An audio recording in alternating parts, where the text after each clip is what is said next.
Bismillahirrahmanirrahim. Assalamualaikum warahmatullahi wabarakatuh. Alhamdulillah wassalatu wassalamu ala Rasulillah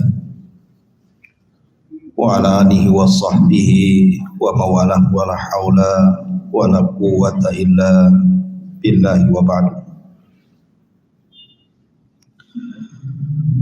Baik, kita lanjutkan kajian kita, masih membahas tafsir dari surah Al-Baqarah, dan kita masuk pada ayat ke 38. A'udzubillahi minasyaitonirrajim. Bismillahirrahmanirrahim. Qul nahbitu minha jami'an fa imma ya'tiyannakum minni hudan faman tabi'a hudaya fala khaufun 'alaihim wala hum yahzanun walladzina kafaru wa kadzdzabu bi ayatina ulaika ashabun nar hum fiha khalidun.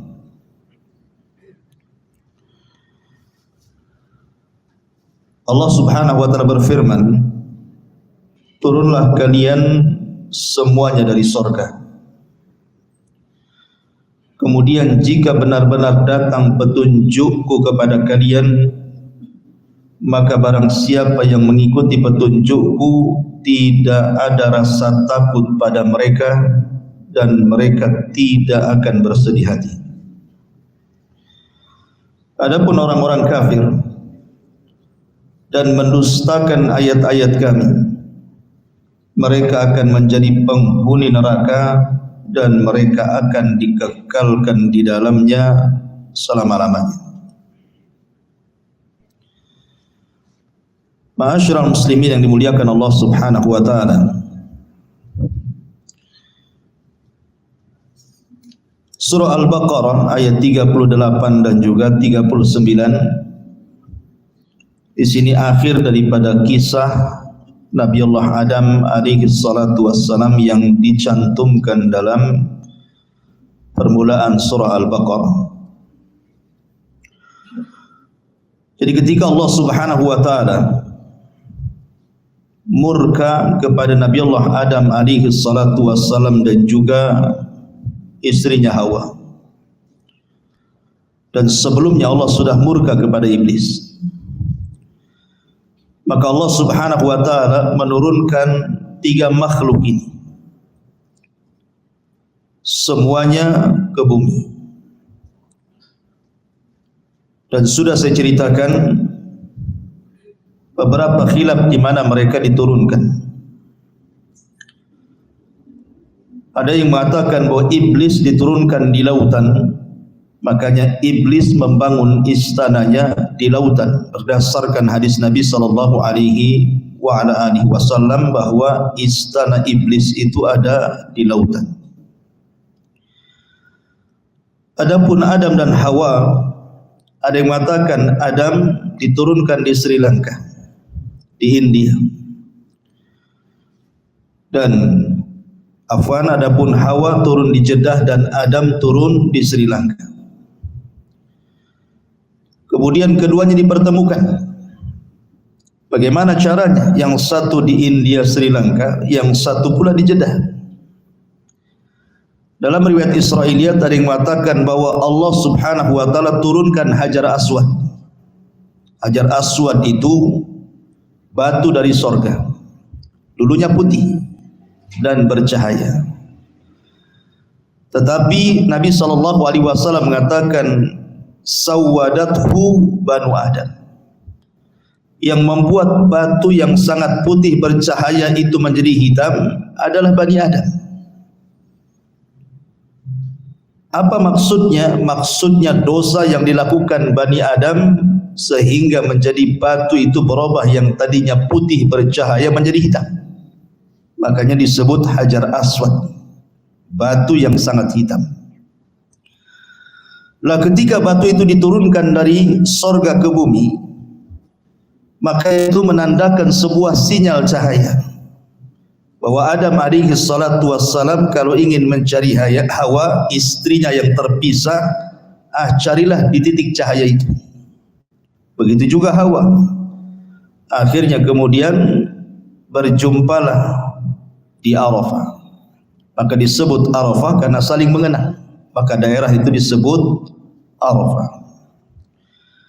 Di Arafah inilah kemudian Allah Subhanahu wa taala menurunkan kalimat yang pertama kali diturunkan Allah dan dibacakan oleh Adam dan Hawa. Kalimat apa itu? Kalimat taubat. Dan Allah Subhanahu wa taala berfirman, "Fatalaqqa Adamu mir rabbih kalimatin fataba alaihi innahu huwa tawwabur rahim." Maka Allah Subhanahu wa taala mengajarkan kepada Adam beberapa kalimat. Ada yang mengatakan kalimat ini adalah doa yang kita sering baca.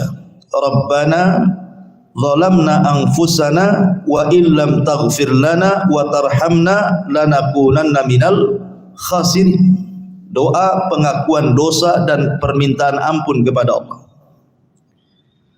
Maka setelah Allah Subhanahu wa taala ampuni dosa keduanya, baru kemudian keduanya bertolak ke mana? Ke Ka'bah. Dan Ka'bah sebelumnya sudah dibangun malaikat. Dan Hajar Aswad diturunkan di situ. Maka tawaflah kemudian Adam dan Hawa di sekitar Ka'bah. Inilah yang menjadikan kemudian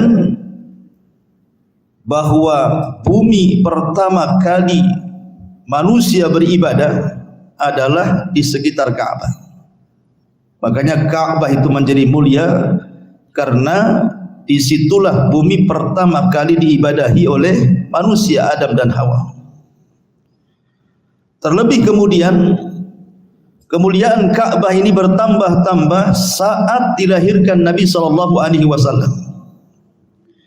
dan bertambah-tambah kemuliaannya saat diangkatnya Nabi menjadi Nabi dan Rasul. Dan bertambah-tambah kemuliaannya saat Ka'bah kemudian dibebaskan dari segala jenis kesyirikan pada Fathu Mekah.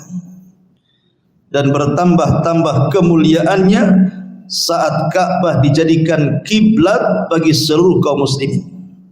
Dan bertambah-tambah kemuliaannya saat seluruh manusia setiap tahun datang untuk melaksanakan haji. Itulah Ka'bah. Disitulah Adam pertama kali beribadah kepada Allah Subhanahu wa ta'ala. Ma'asyiral muslimin yang dimuliakan Allah Azza wa Jalla,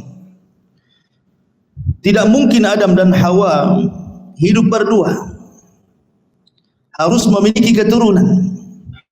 Makanya kemudian Allah Subhanahu wa ta'ala menganugerahkan kepada Adam 40 putra dan putri. Dan Allah anugerahkan setiap kehamilan selalu kembar. Jadi Hawa itu hanya melahirkan 20 kali saja. Tapi sekali melahirkan laki-laki dan perempuan. Dan itu hikmah, keinginan dan kehendak Allah Subhanahu wa ta'ala. Karena Adam alaihi salatu wassalam itu diberikan usia panjang.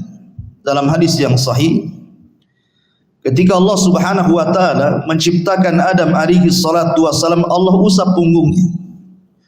Kemudian keluar ruh dari punggung Adam itu.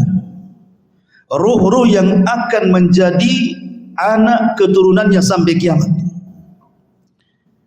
Kemudian Nabi Adam alaihi salatu wassalam diperlihatkan ada dari umatnya yang bercahaya di dahinya. Kemudian Adam takjub dan mengatakan, siapa itu? Maka dikatakan kepada Adam, itulah Daud dari keturunan. Kemudian Adam berkata, berapa usianya? Maka dikatakan usianya hanya 60 tahun. Adam mengatakan, kenapa sedikit? Bagaimana kalau kutambahkan dari usiaku, genapkan 100 tahun?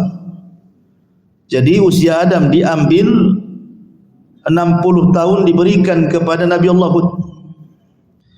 Akhirnya kemudian ketika usia Adam sudah 940 tahun, datang malaikat maut. dan hendak mencabut nyawanya. Kemudian Adam mengelak dan mengatakan, bukankah usiaku masih tersisa 40? Jadi ketika usianya 960 tahun ya. Karena yang 40 tahun kan diberikan kepada Nabiullah Hud. Nabiullah Daud alaihi salam. Kemudian Adam lupa kalau yang 40 tahun itu sudah diberikan kepada Nabiullah Daud. Dari sinilah kemudian anak turunan Adam menjadi pelupa. Makanya manusia disebut al-insan dari kata-kata nisyan, lupa. Artinya Adam diberikan usia hampir 1000 tahun, walaupun dikurangi kepada Nabiullah Daud alaihi salatu wassalam, menunjukkan bahwa usia Adam itu cukup panjang. Sehingga kemudian anak-anaknya beranjak dewasa. Dari situlah kemudian Allah Subhanahu wa taala mensyariatkan kepada Adam untuk menikahkan. Bolehnya saudara dengan saudari menikah, tetapi jangan kembarannya. Boleh menikah antara saudara dengan saudari kandungnya, tapi syaratnya jangan kembarannya.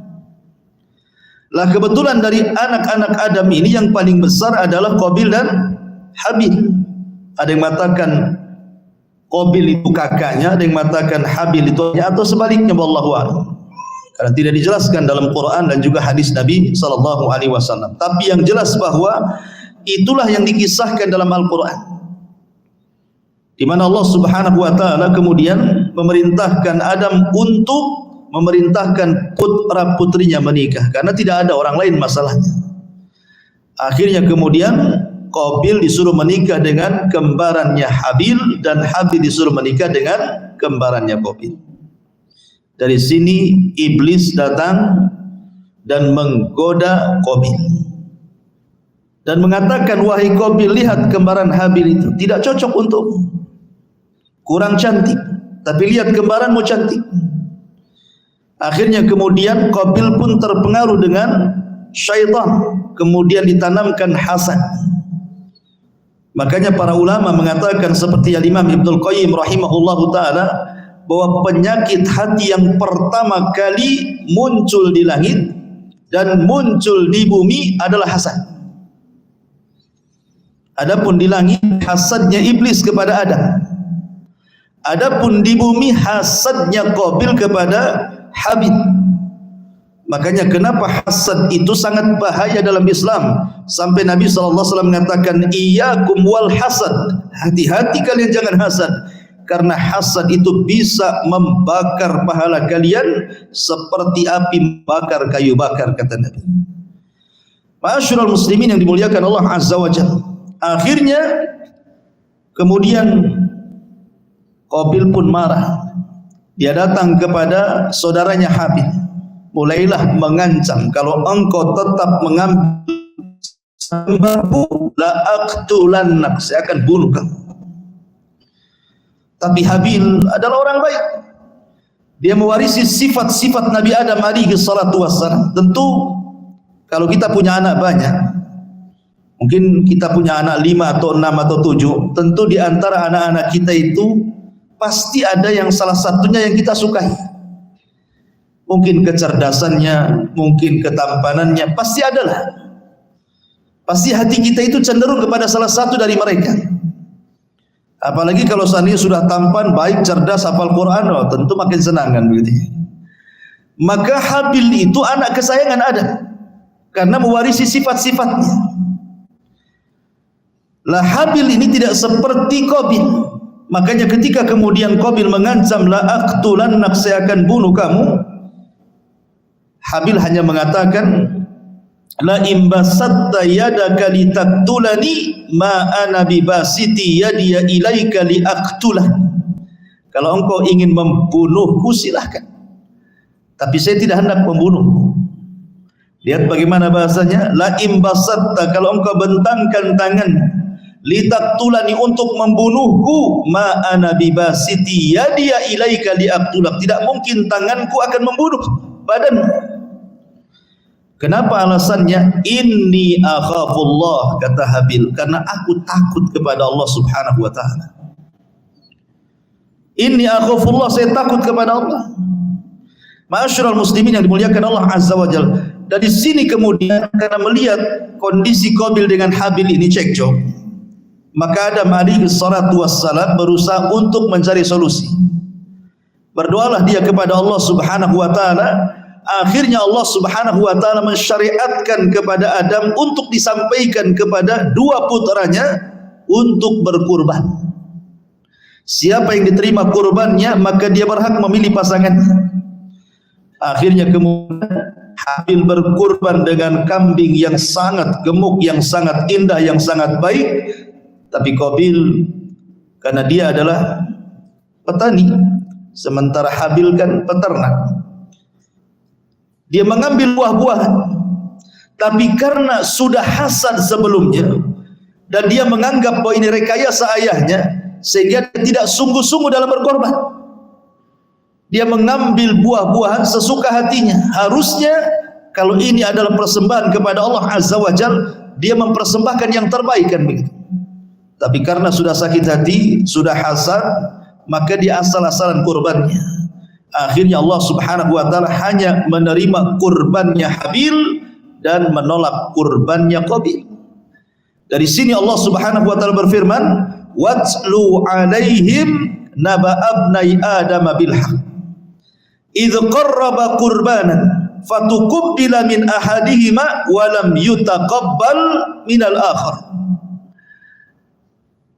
Allah mengatakan, bacakan ya Muhammad kepada mereka tentang kisah dua putra Adam, maksudnya Qabil dan Habil.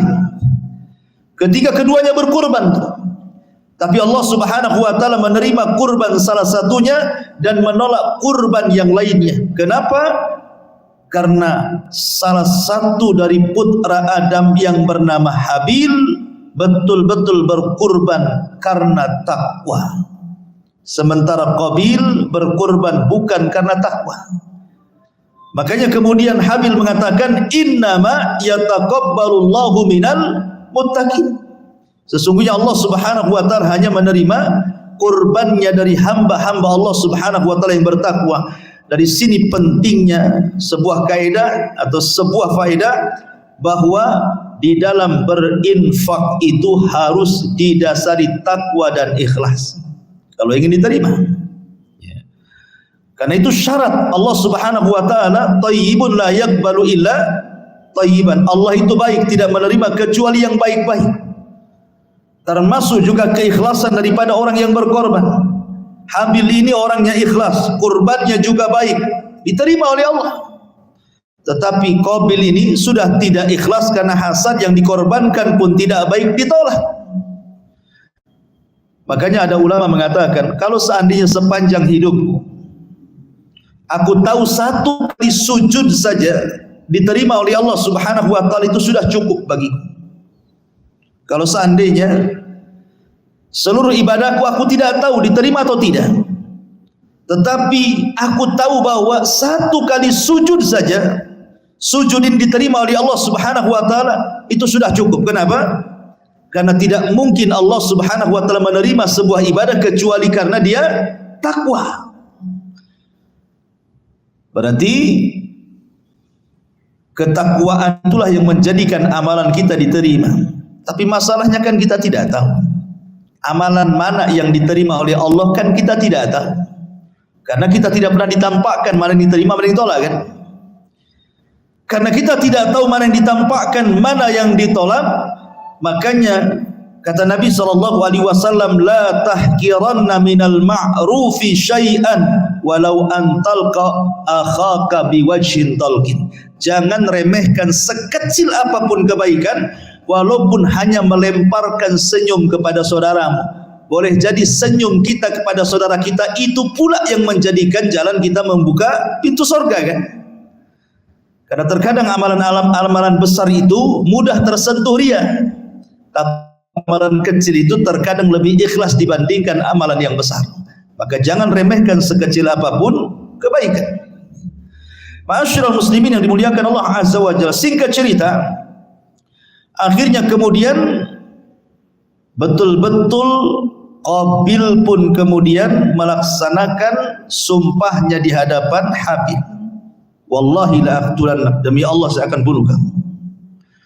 Tapi Habil tidak melawan dan mengatakan, silahkan, kalau kau membunuhku silahkan, saya tidak akan membunuhmu. Saya takut kepada Allah Subhanahu wa ta'ala dan saya ingin gabungkan dosaku kepada dosamu supaya engkau termasuk penduduk neraka. Bahasanya apa kata Qabil atau kata Habil kepada Qabil? Dia mengatakan, inni uridu an tabu'a bi ithmi wa ithmika fatakuna min ashabin nar wa dzalika jazaa'u zalimin. Sesungguhnya saya hanya mengharap dosaku ditumpukan dengan dosamu biar engkau termasuk penduduk neraka. Jadi alasan Habil kenapa tidak melawan? Satu, karena takut kepada Allah. Dua, biar dosanya digabungkan dosa orang yang membunuhnya sehingga dia masuk surga dan orang yang membunuhnya masuk neraka. Dari sini ada faedah ma'asyiral muslimin yang dimuliakan Allah Azza wa Jalla. Kalau kita cerita masalah pembunuhan, ada al-qatil wal maqtulu finnar, orang yang membunuh dan orang yang dibunuh dua-duanya masuk neraka. Yang kedua, al-qatil wal maqtulu fil jannah, orang yang membunuh dan orang yang dibunuh dua-duanya masuk surga. Kemudian yang ketiga, al-qatilu finnar wal maqtulu fil jannah, orang yang membunuh di neraka, orang yang dibunuh di surga. Kemudian yang keempat, al-qatilu fil jannah wal maqtulu finnar, orang yang membunuh di surga, orang yang dibunuh di neraka. Bagaimana gambarannya? Yang pertama, al-qatilu wal maqtulu finnar, orang yang membunuh dan yang dibunuh di neraka. Ini berdasarkan hadis Nabi sallallahu alaihi wasallam yang terdapat dalam sahihaini Bukhari dan Muslim. Kata Nabi sallallahu alaihi wasallam, "Idza tawajahal muslimani bi sayfihima fal qatilu wal maqtulu finnar." Qalu ya Rasulullah, hadzal qatil fama balul maqtul? Qala innahu kana harisan ala qatli sahibi. Kata Nabi SAW, apabila dua orang muslim berhadap-hadapan dengan pedangnya dan hendak saling membunuh, maka orang yang membunuh dan yang dibunuh dua-duanya di neraka, kata Nabi. Sahabat bertanya, Rasul, kalau orang yang membunuh di neraka, okelah. Tapi kalau orang yang dibunuh di neraka, macam mana caranya? Maka Nabi SAW mengatakan, ya, karena yang terbunuh juga sebelum dia terbunuh, dia pun sudah ingin membunuh. Jadi orang yang dibunuh itu sebelum dia terbunuh, dalam hatinya juga ingin membunuh masalahnya. Jadi sama punya keinginan membunuh, cuma satunya apes saja kan itu ya. Satunya apes dia, makanya dia yang terbunuh. Tapi dua-duanya masuk neraka. Ini gambaran yang pertama. Gambaran yang kedua, al-maqtul, al-qatil wal-maqtulu fil jannah. Orang yang membunuh dan orang yang dibunuh dua-duanya masuk surga. Al-Imam Muslim meriwayatkan dalam sahihnya dari Abi Hurairah radhiyallahu anhu, di mana Allah Subhanahu wa taala, yadhaqullahu ila rajulain yaqtulu ahaduhuma al-akhar kilahuma yadkhulul jannah. Allah tertawa kepada dua orang laki-laki, salah satunya membunuh yang lainnya, tapi dua-duanya dimasukkan ke dalam surga. Faqalu, sahabat bertanya, kaifa ya Rasulullah, bagaimana tuh gambarannya tuh? Yang membunuh dan yang dibunuh dua-duanya masuk surga. Maka Nabi SAW memberikan gambaran, yuqatilu hadza fi sabilillah. Ketika terjadi perang antara muslim dan kafir, yang muslim ini kemudian mati gugur, orang yang mati dalam pertempuran mati syahid, masuk surga. Summa yatubullahu alal qatil, tiba-tiba kemudian yang membunuhnya taubat, masuklah dia ke dalam Islam. kemudian fayuqatilu fi sabilillah fayustashhad, maka dia pun kemudian setelah masuk Islam ikut perang lagi, tetapi di kubu orang Islam dia pun gugur juga mati syahid, maka dua-duanya di sorga kata Nabi. Itulah al-qatil wal maqtulu fil jannah, yang membunuh dan yang dibunuh masuk sorga. Yang ketiga, orang yang membunuh di neraka dan orang yang dibunuh di sorga. Sama seperti orang dalam jihad. Orang kafir membunuh orang Islam yang dibunuh dalam peperangan syahid. Yadkhuluna al-jannah bighairi hisab, masuk surga tanpa hisab. Kemudian yang membunuh orang kafir ini, yang membunuh orang kafir setelah membunuh orang Islam, dia pula terbunuh juga dia. Saling bunuh-bunuhan kan? Tapi yang satu orang kafir, yang satu muslim, dua-duanya mati dalam jihad. Maka yang kafir ini masuk neraka karena kekafirannya, yang muslim masuk surga karena kesyahidannya. Itulah al-qatilu finnar wal maqtulu fil jannah, orang yang membunuh di neraka, orang yang dibunuh masuk surga. Kemudian yang terakhir kebalikannya, al-qatil fil jannah wal maqtulu finnar, orang yang membunuh masuk surga, orang yang dibunuh masuk neraka. Sama-sama saat jihad juga. Di mana orang Islam membunuh orang kafir, selesailah dia, orang kafir ini masuk neraka. Kemudian orang yang membunuh ini terus dia di atas keislaman sampai dia mati, maka dia masuk surga. Ma'asyiral muslimin yang dimuliakan Allah Azza wa Jalla, adapun kasusnya Qabil dan Habil ini masuk pada gambaran yang pertama, kasusnya Qabil dan Habil. Kenapa Habil ini masuk surga dan Qabil masuk neraka? Karena yang ada keinginan membunuh itu siapa? Qabil. Habil itu tidak ada keinginan membunuh. Kalau seandainya Habil ada keinginan membunuh, masuk sabda Nabi, dua-duanya neraka. Tetapi Habil itu tidak ada keinginan membunuh. Dari mana kita tahu? Dari perkataan beliau Habil, la imbasatta yadaka litaktulani ma ana bibasiti yadiya ilaika liaktulak inni akhafullah. Kalau engkau ingin membunuh silahkan, tapi saya tidak akan membunuhmu karena saya takut kepada Allah. Dari situ Habil tidak ada keinginan untuk membunuh, maka Habil masuk surga, Qabil masuk neraka. Bahkan Qabil harus menanggung dosa yang sangat besar. Perhatikan sabda Rasul dari Abdullah bin Mas'ud radhiyallahu anhu. Nabi sallallahu alaihi wasallam bersabda, "La tuqtalu nafsun zulman illa kana 'ala ibni Adam al-awwal kiflun min damiha li'annahu kana awal man sannal qatlah." Siapapun yang membunuh dengan cara zalim, siapapun yang membunuh dengan cara zalim, kecuali anak Adam yang pertama si Qabil, akan dapat bagian dosanya karena dia orang yang pertama kali mencontohkan membunuh.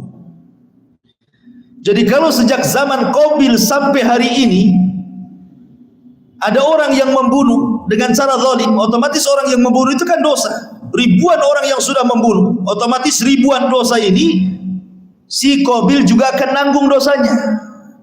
Kenapa? Karena dia yang ngasih contoh keburukan. Sementara Nabi SAW bersabda, "Man sanna sunnatan sayyi'atan falahu wizruha wa wizru man amila ba'dahu la yanqusu min auzarihim syai'a," kata Rasul. Barang siapa yang mencontohkan keburukan, maka dia dapat dosa dan dosa orang yang mencontohnya tanpa mengurangi dosa mereka sedikit pun, dan begitu seterusnya. Berarti Qabil ini banyak di dosanya, karena setiap dosa pembunuh itu dia dapat bagiannya tuh. Maka jangan memberikan contoh keburukan kemudian ditiru orang, maka orang yang menirunya dapat dosa dan orang yang menirukan pertama dapat bagian dosanya. Auzubillah. Jadilah orang-orang yang mencontohkan kebaikan, jangan jadi pencontoh keburukan. Ma'asyiral muslimin yang dimuliakan Allah Subhanahu wa taala. Setelah kemudian Qabil pun ketika dibunuh oleh Qabil dengan cara pengecut. Padahal dalam beberapa sirah itu dijelaskan, badan Habil itu sebenarnya lebih besar, lebih kekal. Kalau seandainya mau berkelahi, Qabil itu kalah sebenarnya. Ya, kita melihat dari postur tubuh gitu ya, dan kekuatan. Tetapi pembunuhan Qabil itu kan secara pengecut, di mana ketika Habil sedang tertidur, diambilnya batu besar kemudian dipukulkan di kepalanya sampai hancur mati. Lebih parah lagi kemudian dibiarkan jasadnya begitu saja. Ada yang mengatakan menurut riwayat Mujahid, sebab Qabil membunuh Habil ini, Allah Subhanahu wa taala akhirnya menyegerakan azabnya di dunia sebelum di akhirat. Dengan cara apa? Tiba-tiba betisnya tertekuk dengan pahanya, dia tidak bisa jalan. Kemudian wajahnya ke atas dan tidak bisa dikembalikan, dia tersengat sinar matahari. Itulah dosa zalim. Kata Nabi SAW, tidak ada dosa, kata Nabi SAW, ma min dzambin ajjalallahu uqubatahu fid dunya qabla al-akhirah al-baghyu wa qati'atur rahim. Tidak ada dosa yang disegerakan balasannya di dunia sebelum akhirat kecuali kezaliman dan pemutus silaturahim. Allah segerakan. Ya. Hati-hati dua dosa ini, melakukan kezaliman pada orang ataupun memutus silaturahim. Makanya Imam Zahabi rahimahullahu taala menyebutkan di dalam kitab Al-Kabair, dosa-dosa besar, kitabnya judulnya Al-Kabair. Imam Zahabi menceritakan tentang seseorang yang melakukan kezaliman. Jadi ada orang zalim merampas ikan nelayan. Kemudian dia mengancam, kalau engkau tidak memberikan kubur. Nelayan ini orang lemah, orang zalim ini orang kuat, terpaksalah dikasihkan. Kemudian sang zalim ini dengan bangganya, dengan sombongnya membawa ikan itu bawa pulang. Tidak sadar di tengah jalan ikan yang mati Allah hidupkan, tiba-tiba menggigit jarinya. Dia rasa gigitan itu biasa saja, hanya berdarah sedikit, ya sudah biasa saja, pulang ke rumah. Dimasak ikan itu, dimakan dengan lahapnya tanpa punya perasaan dosa. Di malam harinya bekas gigitan itu baru terasa. Dia pun merasakan sakit, kesakitan yang luar biasa yang tidak ada yang tahu rasa sakitnya kecuali Allah. Menjerit-jerit. Keesokan harinya dia datang ke dokter, ke tabib. Ke dokter, bukan ke dukunnya. Kemudian kata tabib, kata dokter ini, itu gigitan ikan ada virusnya. Itu sudah menjalar ke telapak tangan, harus diamputasi. Kalau tidak diamputasi akan menjalar ke pergelangan sampai ke jantung mati kan. Subhanallah. Baru kemarin dia melakukan kezaliman, jarak 1 hari sudah dipotong tuh tangannya. Itulah kadang-kadang Allah menyegerakan kan dosa kezaliman. Dikiranya setelah dipotong telapak tangannya sembuh, tidak juga. Beberapa hari kemudian menjalar lagi sampai ke sikut dia. Balik lagi ke tabib, kata tabib itu harus diamputasi lagi. Akhirnya dipotong juga sikutnya. Beberapa hari lagi tidak sembuh juga, ternyata menjalar sampai di bahunya. Dokter ini heran, dia sudah sering menangani perkara itu, tapi tidak seperti ini. Makanya dokter ini bertanya kepada orang ini, dosa kamu itu apa sebenarnya? Akhirnya bercerita tentang kezalimannya mengambil ikan nelayan itu. Kata dokter, subhanallah, seandainya ketika ikan itu Allah hidupkan dan menggigit jarimu, kau langsung serahkan ikan itu, minta ampun, minta maaf, kau tidak perlu datang ke sini.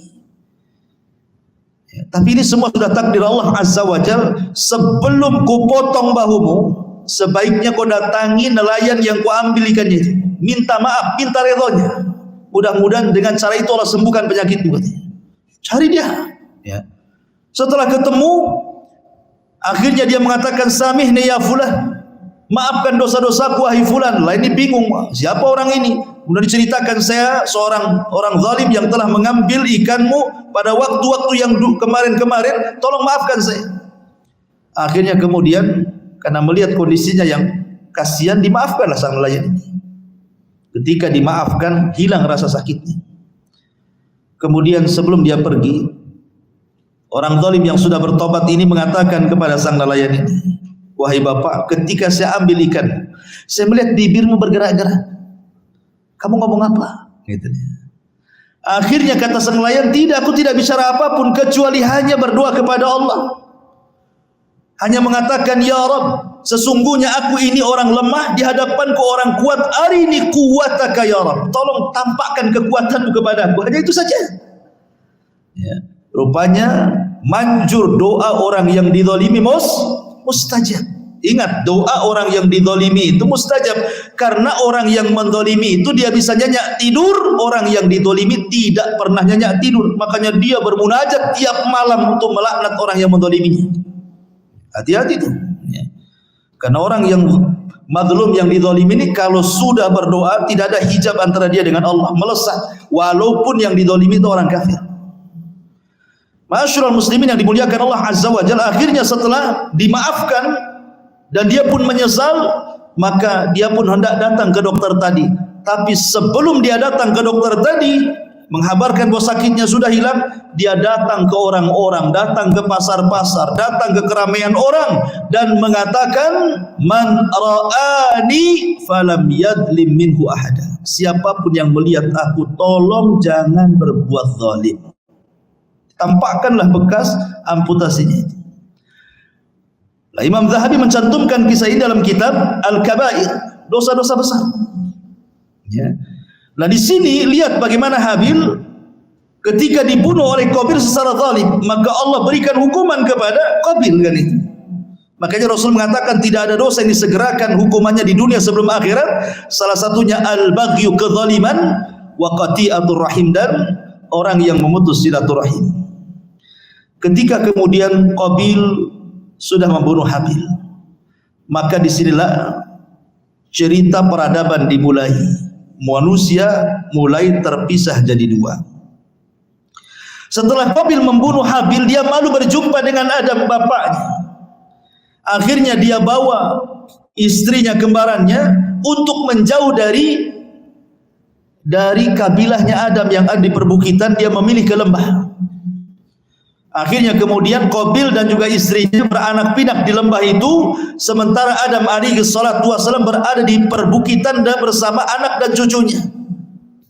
Disitulah kemudian terpisah antara dua kabilah, kabilah Adam dan kabilah Qabil, satu di bukit, satu di lembah.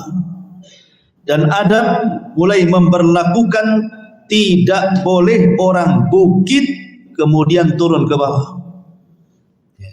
Ma'asyiral muslimin yang dimuliakan Allah Subhanahu wa taala. Ketika kemudian Qabil sudah beranak pinak di atas, Nabi Adam kemudian berada di atas, dan Adam mendengar bahwa Habil terbunuh oleh Qabil, maka Adam merasa sedih luar biasa. Uznan hazanan syadid. Sedih sekali. Dari situ dia berdoa kepada Allah Subhanahu wa taala. Tiba-tiba kemudian Allah Subhanahu wa taala merintahkan Adam untuk menggauli Hawa, dan Hawa pun kemudian mengandung kembali. Rupanya Allah Subhanahu wa taala hendak menghibahkan, menghadiahkan kepada Adam pengganti Habil. Maka lahirlah kemudian seorang anak yang disebut dengan hibatullah, hadiah dari Allah sebagai pengganti Habil. Siapa namanya? Syith alaihi salam. Dialah kemudian yang akan menjadi nabi setelah Adam. Namanya Nabiullah Syith. Pakai shin besar ya, sa, Syith namanya. Alaihi salam. Itulah nabi kedua setelah Adam, sebelum Idris.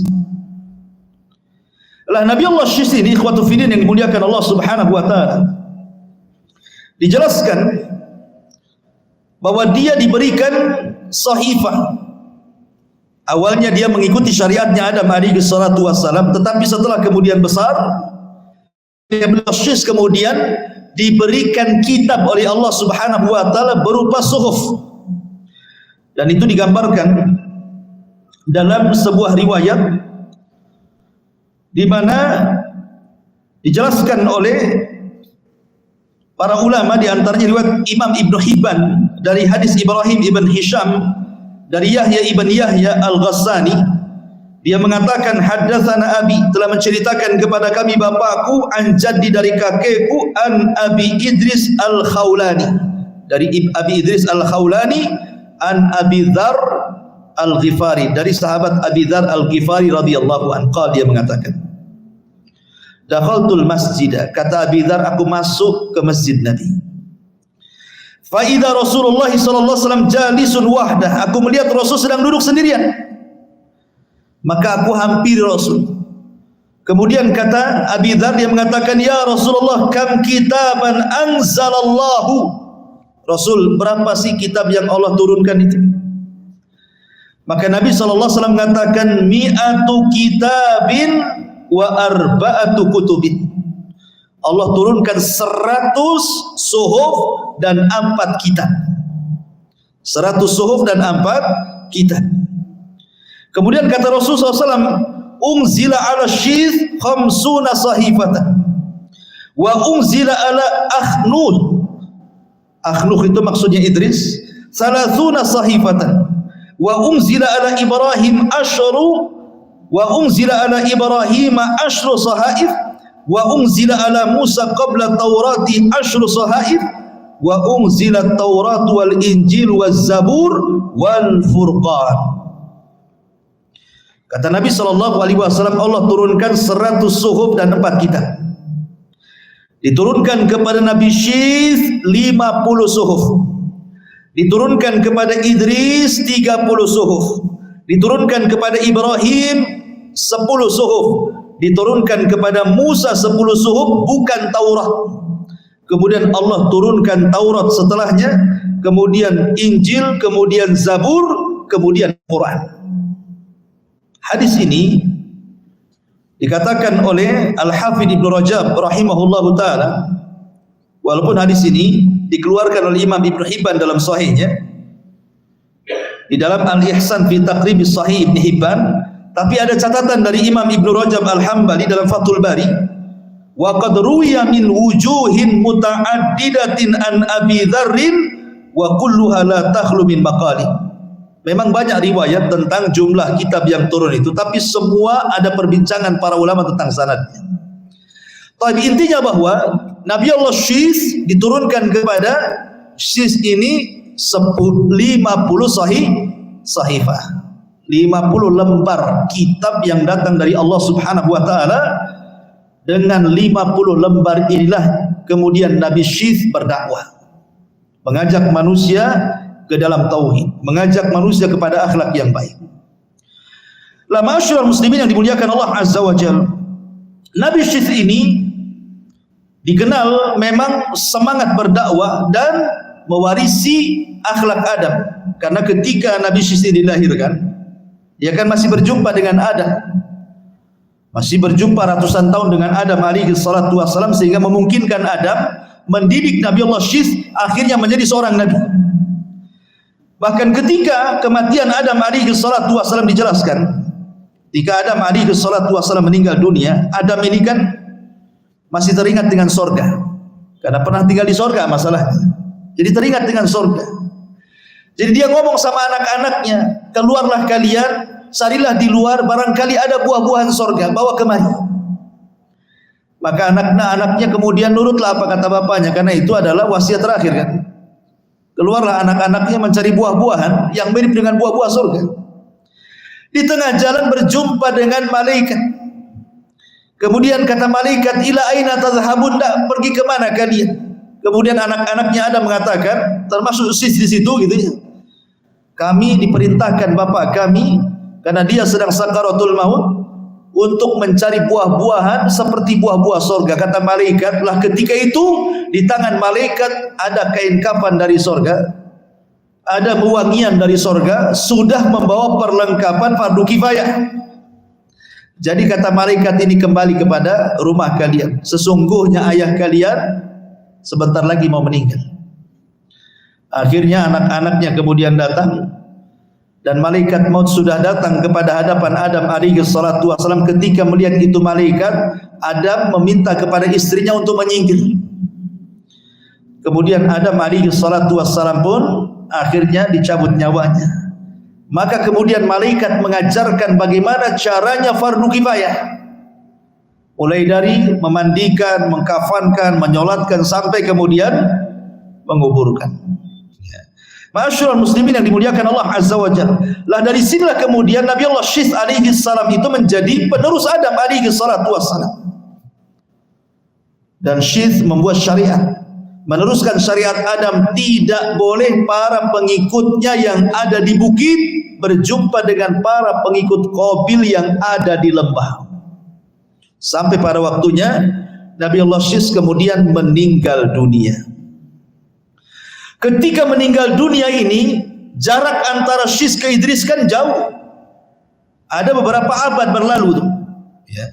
Sehingga kemudian peran iblis di sini masuk. Iblis ini peran karena kekosongan Nabi kan. Adam sudah nggak ada, Syith sudah meninggal, Idris pula belum lahir.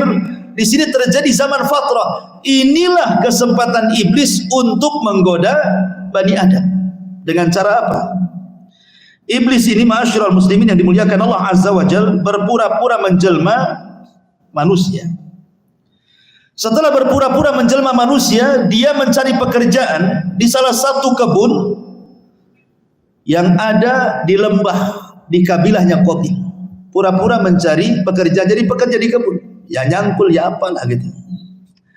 Kemudian akhirnya iblis ini mengajarkan kepada pemilik kebun itu suara seruling. Ya, dibuatlah seruling, kemudian ditiup, dan itu belum pernah ada suara-suara bunyi-bunyi kayak begitu. Akhirnya kemudian sukalah ini pemilik kebun ini. Kemudian akhirnya diundanglah kawan-kawannya. Akhirnya iblis pun kemudian meniupkan seruling-seruling itu. Akhirnya suara seruling itu dijadikan pesta tahunan oleh kabilah Habil ini. Kalau mereka pesta, mereka akan meniup seruling itu. Makanya Rasul mengatakan mizmar min mazamiri syaitan. Seruling itu dari suara-suara syaitan, kan itu riwayatnya. Jadi akhirnya suara seruling yang ada di bawah ini sampailah ke ada di bukit. Ya, di bukit itu. Yang laki-lakinya penasaran, ada apa sih suara-suara gaduh di bawah itu? Mulailah turun. Anak-anak muda dari atas 1-2 itu ngintip, ada apalah suara gaduh di bawah itu. Lah dalam hadis Nabi SAW, turunan Qabil itu laki-lakinya tak tampan, perempuannya pula cantik-cantik. Sementara yang di atas, ya kabilahnya Syith alaihi salam itu terbalik pula. Laki-lakinya tampan-tampan, perempuannya pula tak tampan. Ya. Akhirnya kemudian yang laki-laki yang tidak tampan ini belum pernah melihat perempuan yang cantik. Yang cantik pula belum pernah melihat laki-laki tampan. Masalahnya si tampan dan si cantik ketemu, jatuh cinta. Akhirnya terjadilah perzinahan pertama di dunia. Berzinah mereka antara yang ada di bukit dengan yang ada di lembah ini. Akhirnya terjadi perzinahan. Awalnya dari musik, berakhir dengan perzinahan. Makanya musik, zina, khamr itu 3 serangkaian, tidak bisa dilupakan, tidak bisa dilepas. Musik, zina, khamr wajib ada. Itu 3 maksiat yang tidak bisa dipisahkan. Sebab kalau seseorang kemudian minum tanpa musik, geleng-geleng gak asik. Harus ada musiknya, harus geleng-geleng. Habis mabuk baru zina. Naudzubillah. Akhirnya kemudian terjadi kerusakan. Tapi subhanallah, Allah masih menjaga akidah kaum muslimin. Belum ada kesyirikan. Mereka tidak bisa digoda untuk melakukan kesyirikan. Karena kesyirikan itu terjadi setelah berlalu 1000 tahun. Antara Nabi Adam ke Nabi Nuh alaihi salatu wassalam. Di zaman itu kalau maksiat ada, ya, maksiat musik, maksiat perzinahan, minum khamar itu ada di situ. Tapi belum ada kesyirikan hebatnya di situ. Belum ada kesyirikan, hanya dosa-dosa besar saja. Akhirnya semakin rusak, makin sedikit yang baik yang di atas, makin banyak pula yang jahat di bawah. Di sini Allah Subhanahu wa taala kemudian utus kepada mereka Nabiullah Idris alaihi salatu wassalam. Setelah beberapa generasi itu, baru Allah Subhanahu wa taala utus Nabiullah Idris alaihi salatu wassalam. Idris itu dikatakan Idris, namanya kan Anuh, tadi sudah dikatakan namanya Anuh.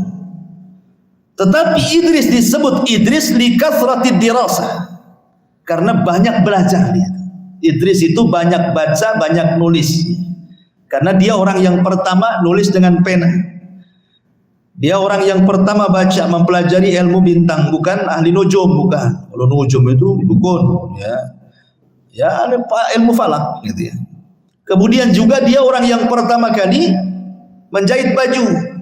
Antum jangan gambarkan seperti gambaran orang-orang yang membuat film primitif bahwa Adam itu telanjang, Hawa telanjang. Ini menghina bapak kita. Adam itu sudah pakai baju di sorga.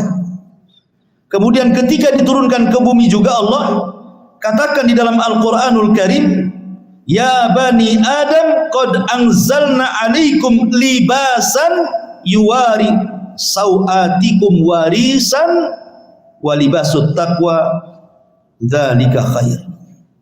Allah mengatakan dalam Al-Quran, wahai bani Adam, kami turunkan kepadamu pakaian. Jadi Allah Subhanahu wa taala tunjukkan kepada Adam itu untuk berpakaian menutup aurat. Jadi Adam itu sudah menutup aurat, yang entah dengan apa lah kan itu ya, entah dengan kulit, entah dengan dedaunan di zaman itu, Allahu a'lam. Tapi kemudian jangan kemudian digambarkan Adam itu kemudian telanjang pakai koteka saja, enggak gitu. Ya. Ma'asyiral muslimin yang dimuliakan Allah Azza wa Jalla, Adam berpakaian, Hawa juga berpakaian. Ya cuma ditutup dengan dedaunan dan begitu seterusnya gitu. Karena ada orang yang kemudian membuat film Adam Hawa semua dua-duanya telanjang. La ilaha illallah. Ya. Ma'asyiral muslimin yang dimuliakan Allah Azza wa Jalla, maka kembali ke kisah Idris. Jadi ketika Nabi Allah Idris alaihi salatu wassalam kemudian diutus, maka Idris berusaha memperbaiki kondisi. Bagaimanapun yang dihadapi Idris ini berat sekali. Karena masalahnya keburukan sudah menyebar kan, lebih banyak dibandingkan kebaikan. Tapi Idris itu nabi yang paling semangat memperbaiki orang. Sampai dalam riwayat Israiliyat itu dengan dakwahnya berhasil dia menarik 1000 orang dari kaumnya. 1000 itu sudah banyak di zaman itu, karena umat kan belum banyak. Akhirnya kemudian Nabi Allah Idris alaihi salatu wassalam, karena Idris kan orang Babil, pendapat yang Raji Iblis itu dilahirkan di Babil. Babil itu Irak, walaupun ada yang berpendapat di Mesir. Jadi setelah Idris kemudian berdakwah dengan sedemikian kencangnya, semangatnya, banyak memberikan hidayah, dia takut kalau seandainya orang-orang masih tinggal di Babil. Kalau masih berdekatan dengan kabilah Qabil ini bahaya. Ya. Akhirnya kemudian Idris pun mengajak hijrah orang-orang yang beriman dari Babil Irak dibawa ke Mesir. Di Mesir inilah maka Idris kemudian menggembleng mereka. Makanya penting seseorang itu mencari lingkungan kan gitu. Mencari lingkungan yang baik itu penting. Kata para ulama itu dahulukan al-jar qabla dar gitu. Dahulukan al-jar qabla ad-dar. Dahulukan tetangga sebelum rumah. Jadi kalau antum ingin cari rumah, ingin beli rumah, ingin sewa rumah, dahulukan tetangga sebelum rumah. Lihat tetangganya, jangan lihat rumahnya dulu. Ya. Dari mana dalilnya? Dari Al-Quran dalilnya. Ketika istrinya Fir'aun, Asya bintu Muzahib, sebelum meninggalnya, dia berdoa kepada Allah Subhanahu wa taala. Apa doanya? Disebutkan dalam Al-Quran, Rabbi bnili indaka baitan fil jannah. Ya Rabb, bangunkan di sisimu satu rumah di surga. Kalimat di sini, ya Allah bangunkan di sisimu rumah di surga. Artinya dia ingin bertetangga dengan Allah baru bicara rumah. Gitu ya. Dari sini ada kaidah bahwa hendaklah mendahulukan tetangga sebelum rumah. Jadi kalau cari perumahan itu lihat tetangganya, muslimkah tidak muslim, ada masjidkah tidak ada masjid, macam mana kondisinya, mayoritas muslim, banyak ahli sunnahnya atau syiahnya, dilihat di situ. Ya, tetap kita merayakan tetangga, tapi di zaman sekarang kan nggak peduli. Kalau bisa cari rumah yang nggak ada tetangganya kan, yang nggak ada tetangganya, yang jauh-jauh rumahnya di sini rumah, nanti di sana lagi rumah. Kadang-kadang sesama tetangga nggak kenal, sampai mati nggak kenal. Kan ada itu perumahan sampai mati nggak kenal tetangganya, itu nggak peduli. Kan rugi gitu ya. Pada Rasul itu diwasiati Jibril itu untuk supaya berbuat baik ke tetangganya, sampai Rasul menyangka tetangga itu jadi ahli warisnya kan itu. Masyarul muslimin yang dimuliakan Allah Azza wa Jalla, kembali bahwa lingkungan itu penting. Makanya Idris membawa kaumnya dari Babil Irak menuju Mesir. Karena Idris itu semangat berdakwah, maka Allah Subhanahu wa taala berikan hadiah kepada Idris. Setiap satu hari dia mendapatkan pahala seluruh umatnya di zamannya. Jadi pahala umatnya di zamannya diberikan kepada Idris. Senanglah Idris itu. Akhirnya dia kemudian meminta kepada Allah Subhanahu wa taala untuk dipanjangkan usianya. Sampai terjadi khilaf tentang di mana meninggalnya Idris ini. Ada yang mengatakan bahwa ketika Idris menginginkan usianya dipanjangkan, dia datang kepada malaikat yang selalu bersamanya. Ada yang mengatakan Jibril, ada yang mengatakan yang lainnya, untuk dipertemukan dengan malakul maut. Kata malaikat ini, saya tidak mungkin memintakan kepada Allah Subhanahu wa taala agar usiamu dipanjangkan, karena usia itu takdir. Tapi kalau engkau tahu, cobalah kau bincangkan dengan malakul maut gitu. Dengan malaikat maut. Kata Idris, gimana cara ketemunya? Akhirnya kemudian dinaikkanlah Idris ke langit keempat, dan Rasul pernah berjumpa di langit keempat dalam peristiwa Mi'raj kan gitu ya. Naik ke langit keempat, Rasul berjumpa dengan Idris. Kata Idris, marhaban bi akhir salih wa nabiyyin salih. Selamat datang nabiku yang saleh dan saudaraku yang saleh, kata Idris. Jadi Idris ini diterbangkan ke langit keempat. Allah Subhanahu wa taala berfirman, wa rafa'nahu makanan 'aliyan, wa rafa'nahu makanan 'aliyan. Wadhkur fil kitabi Idris innahu kana siddiqan nabiyya wa rafa'nahu makanan 'aliya. Sebutkan wahai Muhammad tentang kisah Idris di dalam Al-Qur'an. Dia seorang nabi yang jujur dan kami angkat Idris ke tempat yang tinggi, maksudnya ke langit keempat. Sesampainya di langit keempat, kemudian malaikat ini berjumpa dengan malakul maut dan mengatakan, Idris menitipkan salam kepada. Idris menitipkan salam kepada. Ya, malaikat maut mengatakan, sampaikan salamku juga kepadanya. Ada apa dia dengan diriku? Kemudian malaikat ini mengatakan, aku antar Idris ke langit keempat itu supaya dia ingin ditambah usianya agar kau jangan mencabut dulu nyawanya. Subhanallah, kata malakul maut, baru saja Allah memandatkan kepadaku untuk mencabut manusia di langit keempat. Aku heran, mana ada manusia di langit keempat. Rupanya Idris itu maksudnya. Kemudian malaikat maut mengatakan kepada malaikat yang membawa Idris, bagaimana aku akan menambah usianya sementara dia sudah ditakdirkan usianya tinggal kedipan mata, katanya. Ketika malaikat yang mengantar Idris ini kemudian hendak kembali ke Idris, Idris sudah mati. Idza jaa ajaluhu la yastakhiruna sa'atan wa la yastaqdimun. Kalau ajal itu sudah datang, tidak mungkin maju, tidak mungkin mundur, pas waktunya. Tidak bisa ditawar-tawar. Nabi Idris saja tidak bisa nawar, apalagi kita. Ya, karena Allah mengatakan, hatta idza balagha tara wakila mantra. Hatta idza balagatit tara wakila mantra. Kalau nyawa sudah di sini, di tenggorokan, nggak ada yang bisa mengembalikan ke bawah. Wakila mantra. Siapa yang bisa meruqyah hadir kembalikan rohnya? Tidak bisa. Ya, pasti mati orang itu, karena sudah ditetapkan kan kematian. Maka Idris akhirnya meninggal di langit keempat dan tidak pernah turun. Ini satu pendapat. Pendapat yang kedua, Idris itu tidak dicabut nyawanya, tapi dia diangkat ke langit keempat. Wa rafa'nahu makanan 'aliyya, dan kami angkat ke tempat yang tinggi. Maksudnya Idris dibiarkan hidup sama dengan Nabi Isa. Ya, dinaikkan gitu saja. Ya, tidak mati. Nanti matinya di akhir zaman. Ada juga yang mengatakan Idris itu mati di bumi. Tidak ada mati di langit, mati di bumi. Semua manusia itu mati di bumi. Makanya Adam saja harus diturunkan dari surga ke bumi supaya mati di bumi. Maka Idris itu mati di bumi. Adapun kemudian kalimat wa rafa'nahu makanan 'aliyya, kami angkat Idris ke tempat yang tinggi, maksudnya Allah tempatkan Idris di surga. Ya, di surga yang paling tinggi. Ya, jadi penafsiran seperti itu. Jadi yang dua kisah Israiliyat, dan yang terakhir ini keumuman dalil bahwa manusia mati di bumi, ya, termasuk Adam dan yang lainnya. Karena Quran tidak menyebutkan mati di langit. Itu kan kisah Israiliyat, ya. Tapi yang jelas bahwa ma'asyiral muslimin yang dimuliakan Allah Subhanahu wa taala, dari sini maka dapat kita faedah, setelah kematian Idris alaihi salatu wassalam, maka manusia tetap di atas tauhid.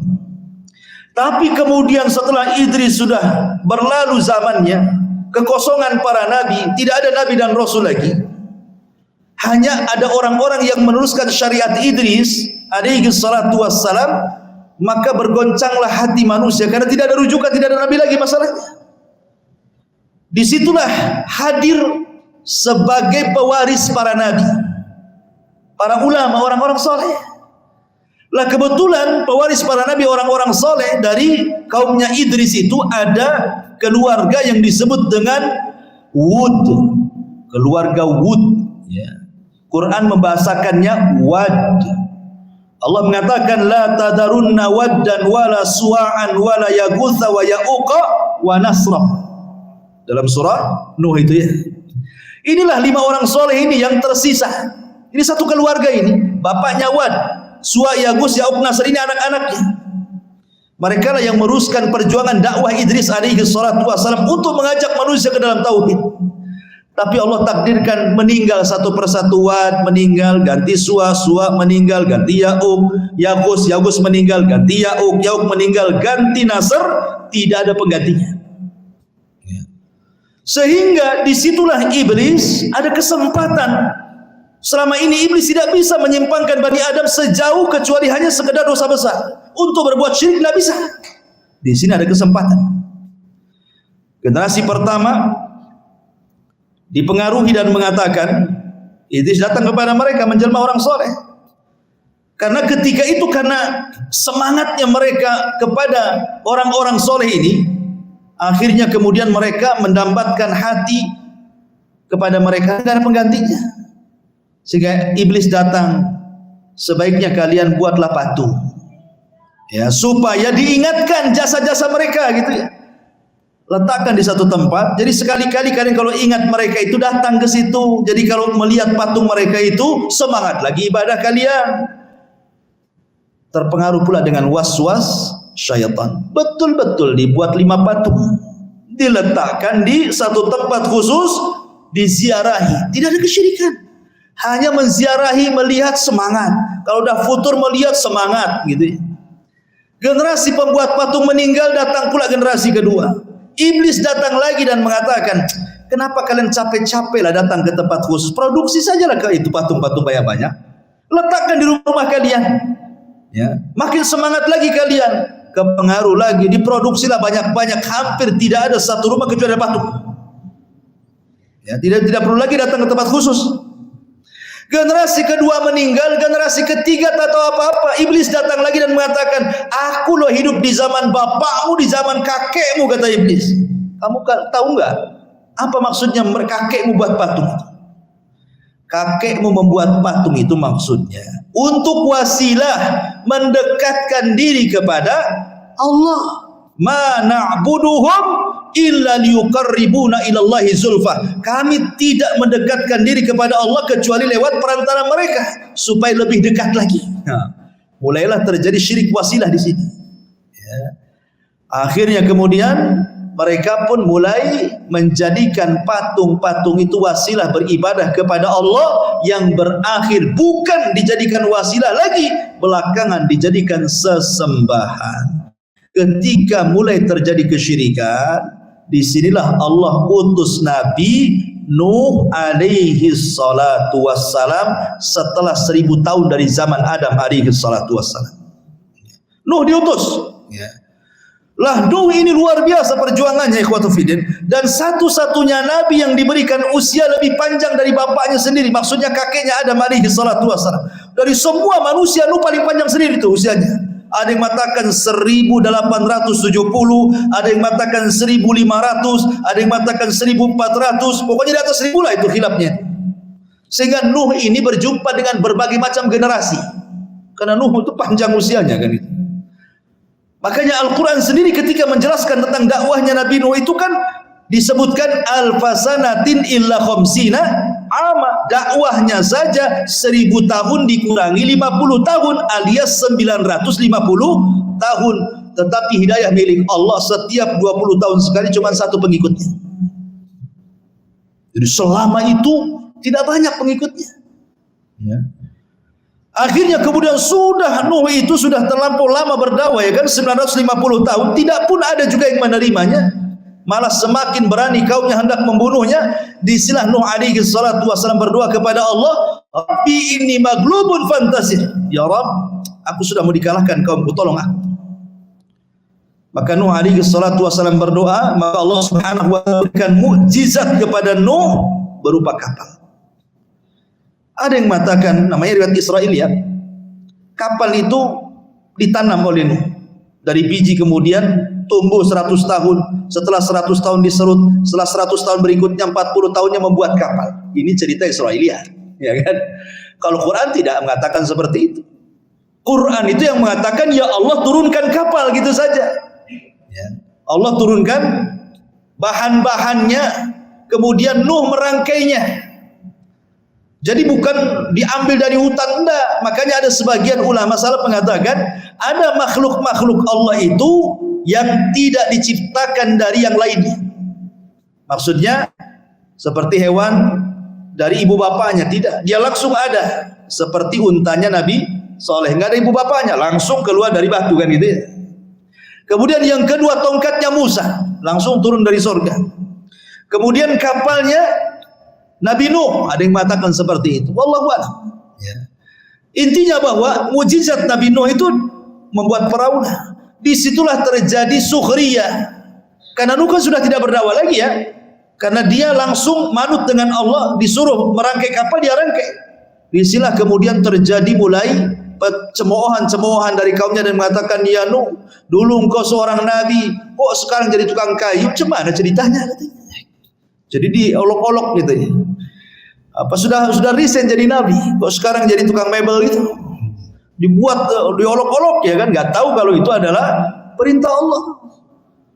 Setelah pada waktunya Allah Subhanahu wa taala meminta Nuh untuk memasukkan hewan yang berpasang-pasangan, kemudian juga burung-burung dan juga manusia yang beriman, anak-anaknya kecuali istri dan anaknya Kanan yang kufur. Disitulah terjadi banjir bandang tupan yang luar biasa. Maka tidak ada manusia yang hidup kecuali tenggelam. Yang selamat satu dunia itu hanya di perahu Nuh. Makanya Nuh disebut Abul Bashar Ats-Tsani, bapak manusia kedua setelah Adam. Kenapa? Karena tidak ada populasi manusia kecuali yang di kapal itu masalahnya. Yang di kapal itu pun yang mendapatkan berkah dari Allah, keturunan manusia dari 3 putra Nuh, Syith, Syam, Ham dan Yafis. Nuh itu punya 4 putra, Syam, Ham, Yafis, Kan'an. Kan'an ini kufur sendiri. Sampai ketika Kan'an ini memilih agama ibundanya. Nah, terkadang hati-hati kalau punya istri ini. Anak kadang-kadang terpengaruh kan. Si Kan'an ini ikut ibunya dia. Ya. Makanya ketika kemudian Nuh alaihi salatu wasallam mengatakan irkam ma'ana, masuk ya Kan'an, Apa kata Nabi? Sa'awi ila jabal. Tidak perlu, saya akan naik ke gunung. Nggak akan sampai tuh banjir itu ke atas gunung. Naik dia ke gunung. Tapi Nuh mengatakan, la asimal yaum. Tidak ada yang selamat wahai Kan'an. Tidak akan selamat. Masuk. Nuh masih berhajat. Bahwa Kan'an masuk ke dalam kapalnya bisa didakwai dapat hidayah kan itu. Karena sayangnya Nuh kepada anaknya. Tapi Allah Subhanahu wa taala mengatakan, innahu laisa min ahlik. Dia bukan keluargamu. Pergi-pergi. Ditinggallah. Ya. Tenggelam mati dia. Akhirnya ketika perahunya bersandar di Bukit Judi Irak, kemudian turun gitu ya, maka dari cikal bakal manusia dari 3 keturunan itulah yang melahirkan banyak manusia, Syith, Ham, Syam dan Yafis. Dari sinilah semua umat manusia kembali kepada 3 nasabnya putra Nuh. Ya.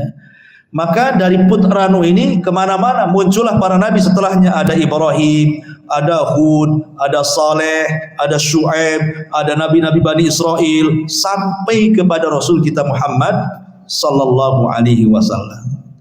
Inilah rangkuman bagaimana Allah Subhanahu wa taala mengutus para nabinya dari bapak kita Adam alaihi salatu wassalam. Wallahu alam. Baik, sebelum saya tutup, silahkan kalau ada yang bertanya.